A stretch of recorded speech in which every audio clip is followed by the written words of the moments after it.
வணக்கம். இன்னைக்கு செம்பருத்தி பூ டீ போட்டேன்.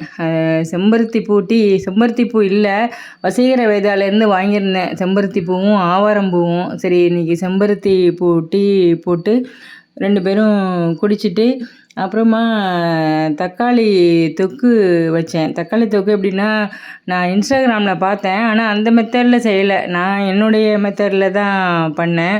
சூப்பராக இருந்துச்சு. 1 ஸ்பூன் அளவுக்கு எண்ணெய் ஊற்றிட்டு, தக்காளி 2ஆக நறுக்கிட்டு அப்படியே தக்காளியை வச்சு, அப்புறம் வெங்காயம், பூண்டு, பச்சை மிளகாய், அப்புறம் ஃப்ரெஷ்ஷான ஒரு பட்டாணி இருந்துச்சு, அது எல்லாம் போட்டு, உப்பு கொஞ்சம், அதுக்கு தேவையான உப்பு மட்டும் போட்டு 4 விசில் விட்டு ஆஃப் பண்ணிட்டேன்.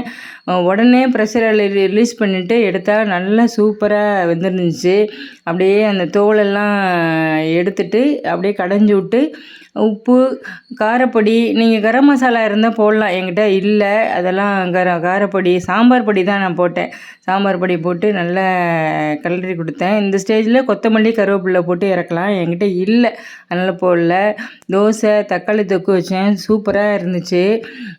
மத்தியானம் லஞ்சுக்கு மாங்காய், முருங்கைக்காய் சாம்பார், அப்புறம் கத்திரிக்காய் வறுவல், காராமணி பொரியல், தயிர் வச்சேன்.